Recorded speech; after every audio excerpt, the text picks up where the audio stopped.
You wanted the best. You've got the best podcast. The hottest podcast in the world. The Chris Voss Show, the preeminent podcast with guests so smart you may experience serious brain bleed. The CEOs, authors, thought leaders, visionaries, and motivators. Get ready. Strap yourself in. Keep your hands, arms, and legs inside the vehicle at all times, because you're about to go on a monster education roller coaster with your brain. Now, here's your host, Chris Voss. Hi, folks. It's Voss here from the ChrisVossShow.com. There you go, ladies and gentlemen. There, ladies, things that makes it official. Welcome to the big show. We certainly appreciate you guys. A little slowness there on the applause. What the hell, man? What do we got to do to get you guys waking up this morning? Thanks for tuning in. As always, the Chris Voss Show is a family that loves you, but doesn't judge you, at least not as harshly as the rest of your family does, because you're the one no one likes. And the reason you listen to this show is so that you can learn to be the one everyone likes. But you're probably also the smartest in the room, because everyone knows the black sheep of the family is the smartest. And that was me. There you go. As always, refer the show to your family, friends, and relatives, or else don't find out what that means. Go to goodreads.com/Chris Voss, linkedin.com/Chris Voss, Chris Voss1 on the TikTokity, and ChrisVossFacebook.com. We have an amazing young gentleman on the show. He's sharing with us his hottest new book that's just fired right off the presses. It'll be coming out June 4th, 2024. It's called How to Love Someone Without Losing Your Mind. Forget the fairy tale and get real. Tom Barretts is on the show with us today. He's going to be talking to us about his book, and he even has a title here, LMHC. We'll find out what that means. I think it's code for, I don't have a joke for that, so I'll just skip trying to make something up. But he'll tell us later, I'm sure.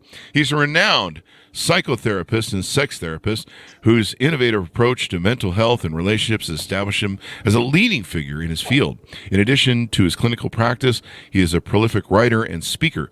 His insights have regularly featured in various media outlets, and he discusses topics ranging from romantic relationships to individual mental wellness. He lives in New York City and LA, of course, the greatest city in the world, LA.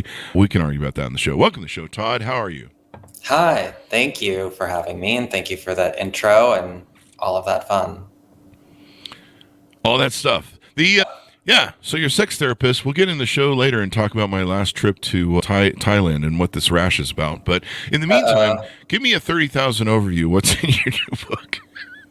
What's in the book? A lot's in the book. So the book is written from my experience in my past relationship, my experience helping people in their relationships, and my experience being on social media, having people reach out to me about their relationships. So lots of stories about relationships and how to improve them, but also a little bit of philosophy about how to tolerate life, basically. There you go. Tolerate life and maybe how love. How to tolerate life, love, and yourself and other people. Oh, tolerate myself. Man, that might be pushing. I'm going to need this book. We joked about your title, LMHC. What is that? And give us a .com, too, if you could. Licensed mental health counselor. Ah, cool. Therapist. So you're just not some guy who's declared themselves a therapist, and you're just making up shit as you go along. Yeah, I have a degree and a license. Therefore, it's legit. We're big proponents of that because there's a lot of people out there just making stuff up. So we like licensed people. Always deal with the professional folks, especially in therapy. Like some of you know, like it's not fucking crystals. Don't do crystals. Anyway, we're into that in the show. Not to licensed crystals? Professionals. No, we're not into crystals. Just licensed professionals. No will manifest. Yeah. It depends on if the meth is crystallized or not, but that's a different story for a different show. But Todd, let me get your .coms or wherever you want people to find you on the interwebs. Sure. My website is my name, toddsbarretts.com. You can also find me on social media on Instagram at YourDiagNonsense. And you have, I think isn't it 500,000 followers if I recall rightly on Instagram? Yeah. There you go. A bunch of people. Yeah, people like you. I hope so. There you go. So. They must. I mean, they do. They love me. People love me. People hate me. I should find out what you're doing over there. That's not true. You entitled this, How to Love Someone Without Losing Your Mind. I think we know what that means, but clue us in as to why you chose that title. That means that you're going to lose your mind. It's a bait and switch. There's no way to love someone to exist in the world currently or past without losing your mind. It's just a part of being alive. That is something that we all need to learn how to accept and tolerate. But you don't have to lose your mind entirely. And so the book is really basically how to get your mind back. How to get your mind back. Maybe watch for some of those red flags. Yeah, some red flags. How to do away with the red flags, period, actually. I just work at like Formula One, man. I blow through all those red flags and red lights, and that's just fun. Until you I'm less concerned with the red flags and the green flags and the yellow flags and more concerned with what they mean. What they mean, what the story is, why they're a red flag in the first place. Yeah, I just blow why through you're them all. In front of the flag. I mean, well, then there's meaning with that too. Why are you going through all the red flags? I just blow all the red flags until I get stabbed. I think that's my relationship. That sounds a little dangerous, but I mean, best of luck. The sex is amazing, though. Stab. So, Todd, you talk about forget the fairy tale. Now, a lot of people, you correct me if I'm wrong, but I'll just put this out there. So, a lot of people do seem to have this fairy tale knowledge. You know, I'll meet guys and they're like, if only I could find the one. And, you know, there's the soulmate myth that's out there. You know, a lot of Disney stuff seems to have been played into things. You know, women seem to be searching for the prince or the Prince Charming and stuff. So do we have a real issue with being in too much of a fairy tale mindset when it comes to relationships? Yeah, we all do. I mean, this is what we grew up on. Even just the idea of a relationship lasting forever. I mean, it's in people's vows.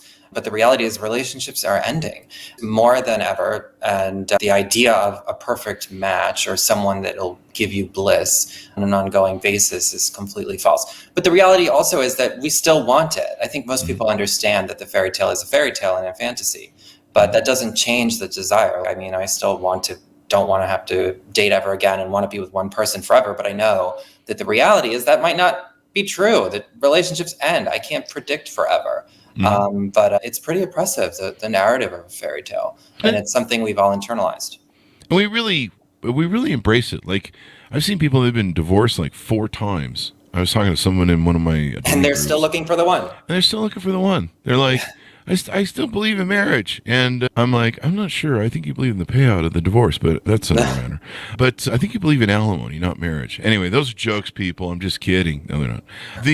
But yeah, it's interesting to me how we still idolize it. We still want to find that person. I imagine that's just our universal propagate the species, our drive for social connection, meaning, maybe. I guess it plays into all those different things, maybe, huh? Yeah, I think also just people are really freaked the fuck out. They don't want to experience any pain or suffering. And so the idea, the fantasy is that this perfect person will prevent any kind of pain or suffering. That's what it is. It's anxiety about suffering. Yeah. Because we've all kind of invested in this belief that we can create or curate a version of life where suffering is minimal, everything is healthy if we follow certain rules. When the reality is that we're all kind of unhealthy. Everyone's unhealthy. You know, it's not like we grow up and we learn how to be healthy ever. It's not like in school there's a class about how to have relationships. It's all like math and geography. No relationships, no emotional awareness. And so because of that, we're all kind of just like crawling all over the ground, trying to figure our shit out.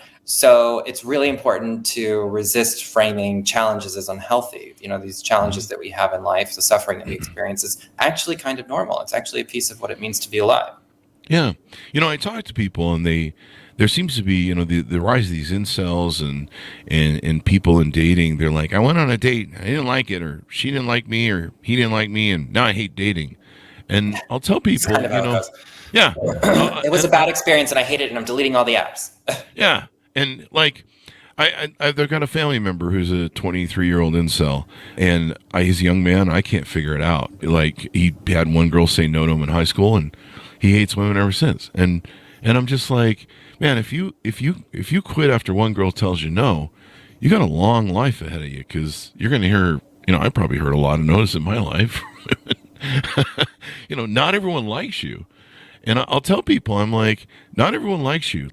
When you go to a job application, do you quit because the first one you went to, they didn't hire you, they didn't like you? Did you know, just about anything in life? Most people don't like you. 99% of the planet hates me personally, and they write me and tell me. No, I'm just kidding.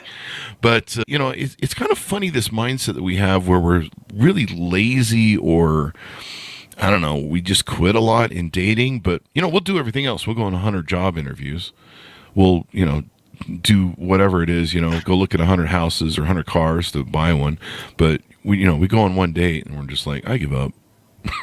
Well, a car, a house, it's something that we can control. It's something that, if you do certain things, if you have a certain amount of money, you can have it. Whereas a relationship is another person that you cannot control.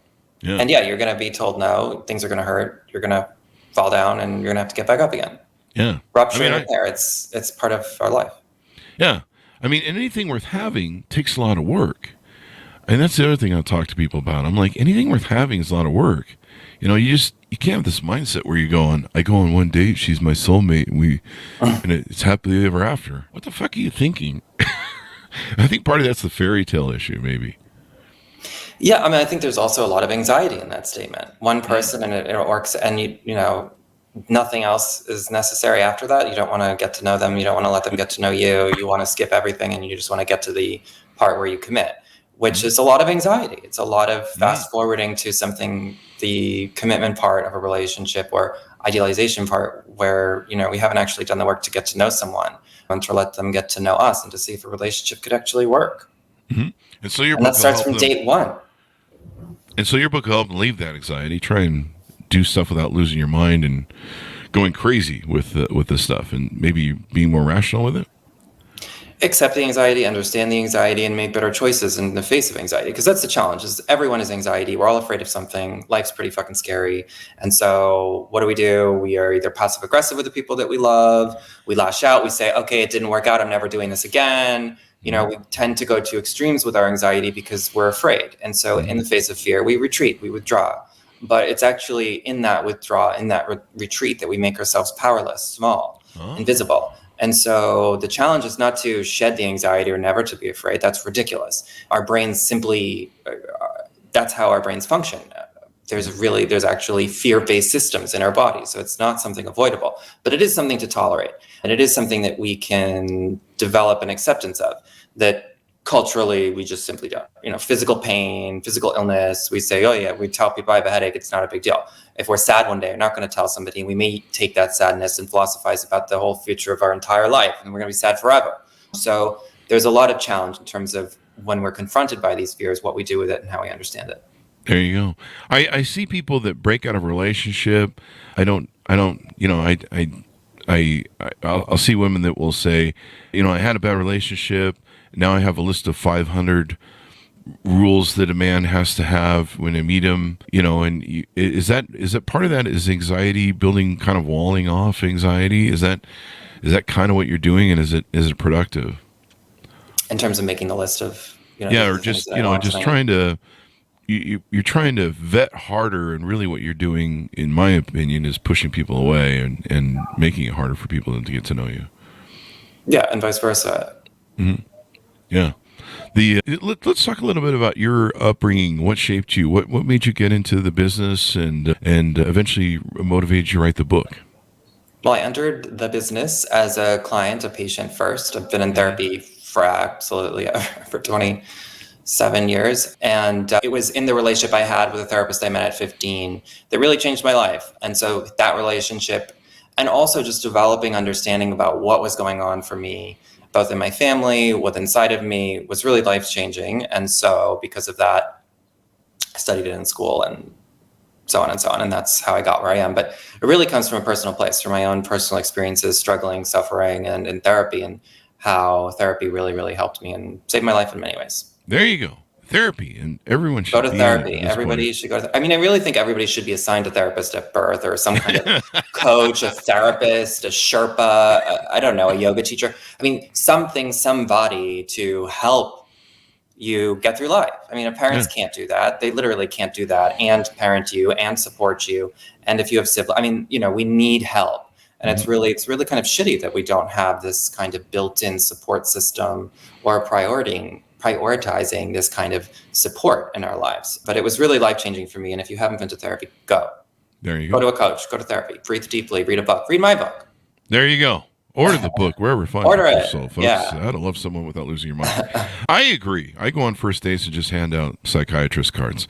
I get some affiliate money, I think, from them. No, I don't think it's legal. I don't think it's legal, but that's a joke, people. Don't write me. But I think about it hard, though, sometimes. But, therapy, it's so funny how the things that they focus on in schooling, like there should be a therapist in high school for everybody because it's hard. School is hard. But, hey, we got to teach you algebra and how to dissect a frog. How about you teach me how to not be an emotional wreck and maybe get my psyche together? That might be a better start my in life. emotions. Yeah. Yeah, there's a lot of people with childhood trauma. It'd be nice if we could get that fixed before you're heading on the gate of life and all that good stuff. What are some other aspects we haven't talked about in your book that you tell people and want people to know? Well, I mean, there's many. One connected to the fairy tale is the idea of a relational ending. Everyone thinks that relationship endings are failures, are awful, and they demonize their partner or their ex. And the reality is that a relational ending is actually really important. It's an important thing to be able to do to end a relationship, to go through a relational ending, and it's not a failure. I talk about how relational endings are similar to relational beginnings in terms of how transformative they are, how much we change, how much we grow. It's just the challenge, again, comes back to the way we approach relational endings culturally. Whereas, at the beginning, we celebrate love, we have Valentine's Day and weddings and anniversaries and baby showers and all this shit. But when it comes to a relational ending, we ignore it. We pretend like you cry for one day, maybe you go on a retreat and then you get over it and you move on and you date somebody else. But it's actually a life-changing experience. And it's actually something that really should be honored in the same exact way that any beginning of a relationship or marriage or whatever is honored and celebrated. That people really should be celebrating the end of a relationship as it marks the beginning of a new life, just as the beginning of a new relationship does. It's something really important that it's so bizarre how culturally, people are getting divorced, relationships are ending, and we're still kind of acting as if, 3 months and then you move on. That's kind of it. That's how we approach relational endings. Yeah. But it's a really intense experience. It can take a long time to move on, whatever that even means. I don't know. Mm-hmm. But it's also a huge place of growth, which is pretty fucking cool. Yeah, and so you're saying reframe it on your perspective instead of seeing it as like a massive failure, you've destroyed your life or whatever perception you want to put on it. Maybe reframe it as to hey, this is just part of life and I've got a new life coming. Yeah, I mean, quite literally, it's a new life. And usually our lives improve, our subsequent relationships are better if we can learn from the mistakes we made in our past relationships. Wait, we have to do that? No. Yes, you have to take accountability and responsibility. No, we just you just blame your partner. It was all their fault. They're just a toxic narcissist.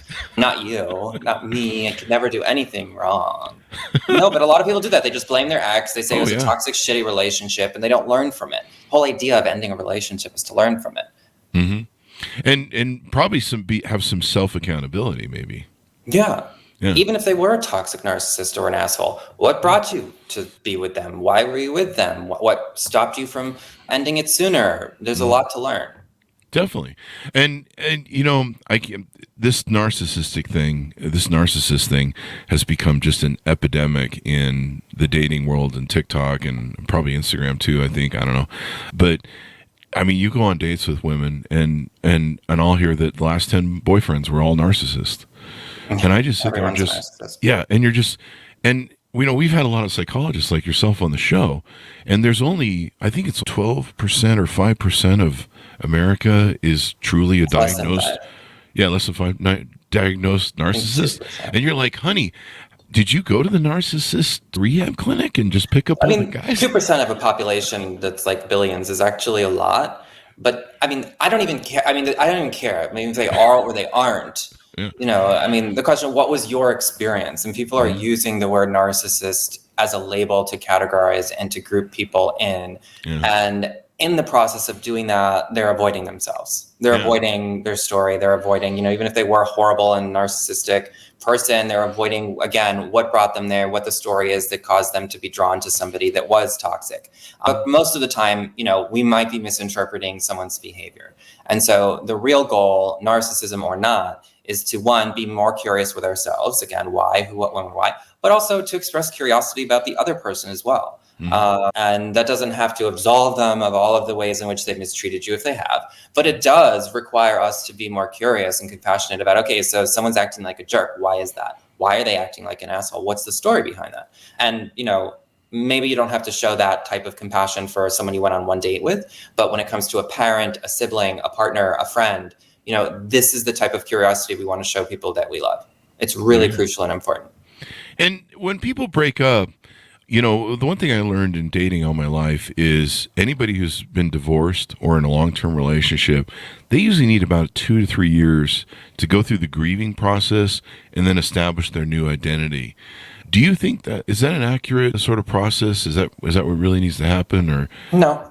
I don't. There's really no rule about how much time someone needs. That's kind of like the idea of, do you wait to have sex on a date or do you have sex on the first date? First date. I would encourage people to have sex right away before the first date, have it virtually. But, all of these rules, they're individually defined. Some people, a relationship ending oftentimes ends way before it actually ends. And also, if somebody is doing tons of work in therapy, reading books, learning from their past, and meets someone that they really love, they can be in a relationship with them. But it's important nonetheless to continue to do that work and to, again, not just blame your ex and say they were terrible and toxic and then move on blindly. You really do want to be developing some awareness about what happened in that relationship. You also want to be sharing that with your new partner and asking them about their past relationships as well. But there's no real kind of hard and fast rule about how long to wait. Because, look, I'm sure many people, as do I, that ended a relationship, fell in love with somebody 6 months later, and they've been together for a long time.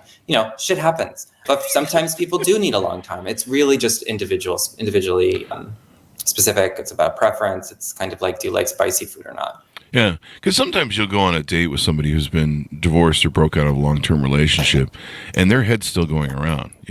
They'll start talking about the ex, and you're like, you're not clean yet on this. You haven't cleared this out yet. You're still there in grieving and anger mode.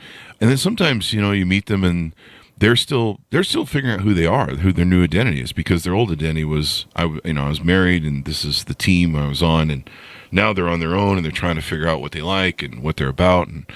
And so sometimes you meet them and they seem to be going through that process, and they're playing the market and having fun. You're like, just let me know when you figure out who you are and you're settled down and stuff. I don't know. The other thing, people always think I'm weird because I think I'm fairly healthy in my mind, but that's the narcissistic delusion I have because I have a lot of dark triad traits. Full disclosure, folks. No way. But I'll tell people all my relationships, 50-50. It takes two to tango. I was raised in that generation of it takes two to tango is what we'd always say when people broke up.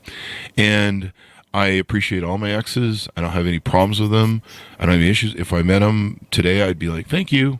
It was nice, that time. And we were 50-50, two people trying to figure it out with, the mess which we both were.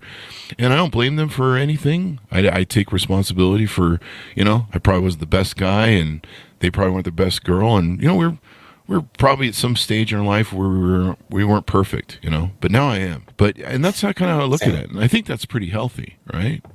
Yeah, that's awesome. Yeah. Hitting your exes and hitting your exes. That's a red flag. It's just when you see people, especially when you're trying to turn your children against your ex. I think that's really bad on either side. I discourage that when I see that, when I come into a relationship and there's one person, either the wife or the husband, that's just trying to poison their kid's mind at hating the ex. And you're like, that's the father of your children or the mother of your children. Knock it off. I don't know. There's people separate through anger. They don't want to deal with their sadness. They don't want to deal with their grief. And so it's a lot easier to separate through anger. And so that's what people do. And if they have kids, sometimes they involve their kids, which is really, really horrible. It's fucked up. Yeah.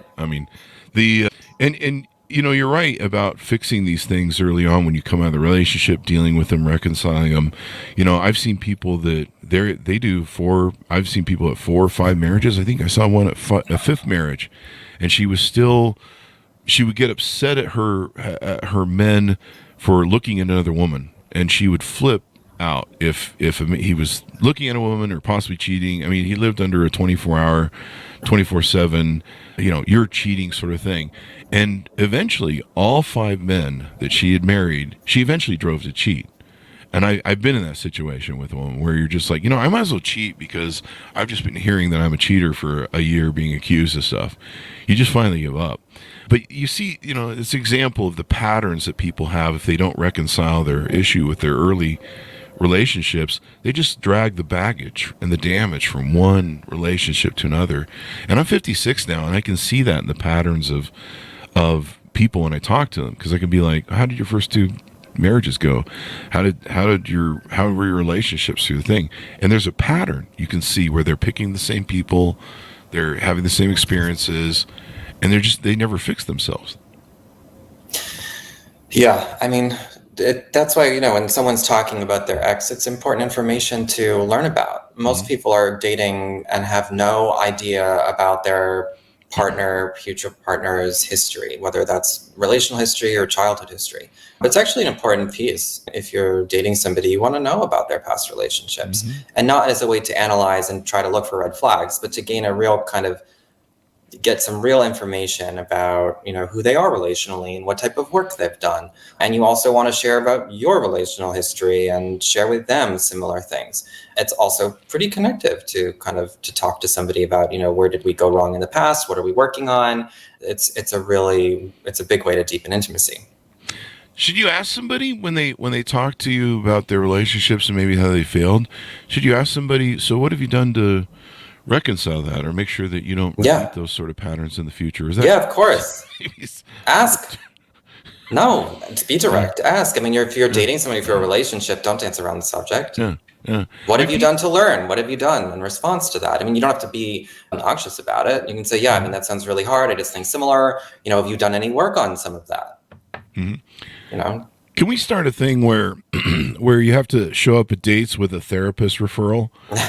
Can we start that? Maybe a dating app where you have to have a referral from your therapist and be like, so and so is clear. Or just so and so is actively working on themselves. I mean, I think therapy has been so stigmatized as this place that crazy people go to, but it's really for all people. And to me, it's a sign of strength. When I got out of my relationship and I started dating again, I would not date somebody who hadn't been to therapy. Really? But that's me personally. I don't want to encourage or discourage, but for me personally, it was important to me that somebody had done work on themselves. And if they hadn't and I liked them, then I was like, well, have you read any books lately? Do you do meditation? What do you do? Do you think? Do you reflect? I mean, for me, that's important to be with somebody who can think, be a little bit deeper and understand themselves in their life. Yeah. But I also understand that people getting access to therapy is pretty hard. Finances aside, I mean, I recently looked for a couples therapist and it was like absolutely impossible. And I'm a therapist. It's really hard to find a therapist and to then go. But still, I really, that was something I looked for when I was dating. There's teletherapy now, I think, isn't there? Mm-hmm. Is that a good way? If your budget is low or you can't find one in a locale, you're in a rural area, maybe that's a good way to go. Yeah, I mean, there are tons of options. Teletherapy, virtual therapy with a therapist in a different state. There you go. Most of my therapy is cocaine and hookers in Vegas. Is that a bad thing? Is it the cocaine or is it the hookers? Which should I choose? No comment. Just do both. Don't do that, folks. We don't do drugs on the show. Stop it. So anyway, the one thing I was going to ask you about, you led into, was I used to joke before I got really healed from the trauma that I had as a child, and I feel that I'm healed now. I recently took someone's quiz about attachment styles and things like that, and I'm going to ask you about that in a second, and it said I was securely attached, so clearly I don't need any therapy work. I mean, you can tell talking to me, right? I seem... For sure. All of the list. All of the criteria. Yeah. You're just sitting over there writing, going, this guy, we're having him committed. Notes. We're having committed right now.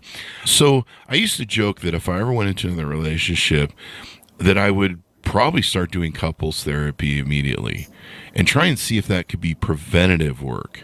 Work out the things as they come up, maybe, and try and, trying to solve everything when you're 10 years or 2 years or 5 years into the relationship and, you have a pile of problems and garbage and things to argue about. That seems like a really hard thing to unweave. But maybe would there be any smartness in doing that? Yeah, that's a wonderful idea. I mean, the challenges, as you're describing, is oftentimes I'm seeing couples who've been together for decades and they have a pre-established routine, and the relationship is defined by rules that are wildly dysfunctional, which is why they're coming into therapy, as opposed to couples who are able to go to therapy early on before those dynamics have been firmly established, before they become rules of how each partner interacts with each other. That would be great. I mean, people should go to therapy early on. It's just unfortunate because culturally, most people would say it's too soon. I shouldn't have to go to therapy. It's been under a year. It's only been a year. The people often think they should be operating the relationships alone. And that's a cultural issue that we've internalized. But the reality is that, I don't know, we have financial advisors, we have all sorts of advisors, and we do this from day one often. So we shouldn't be thinking about our relational wellness in any different way than our financial wellness. It's kind of like changing the oil in your car every 3,000 miles. Like, check in, make sure everything's going okay. Maybe every 6 months or every 3 months, or, for me, every other day. Find out what I'm doing wrong all the time. And, just make sure that stuff's going. Let's talk about you, what you do. I think, how can people work with you if they want to reach out to you and have you be their therapist, et cetera, et cetera? There are a few different ways you can work with me one-on-one as an individual or couple. I have an online program, which is more of a group approach, where I'll see you every other week in my group, or you can buy my book. And then I also have a practice where I have other clinicians that work for me that I could refer you to. But right now I don't actually have any openings to work with people. But on my online program, you can work with me, or I can help refer you to a therapist in my practice group. There you go. And what website can they go to for that? My website, toddsbarretts.com. There you go. Get those plugs in. Now, do you work with people across the nation? Are you limited by a certain state license? I work with people all over. It really just depends on what they're looking for. If it's more, deep therapy, like coaching, relational coaching, it just depends. I just encourage people to reach out. And you do sex therapy as well. Yep, so I'm a sex therapist, certified. Yeah.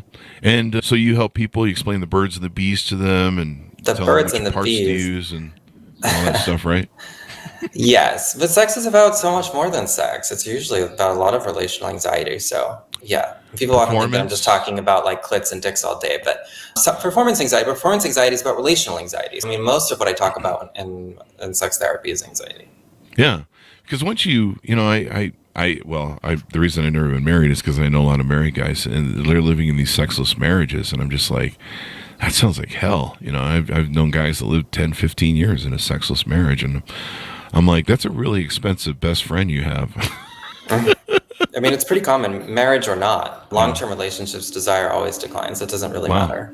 Yeah. So I don't know. I seem to have heard some people. I mean, maybe they're outliers. They seem to have regular sex. But most people, that's an outlier. The desire declines, after some time in a relationship. So that's why you do polygamy, or you get mistresses. Is that what you do? No.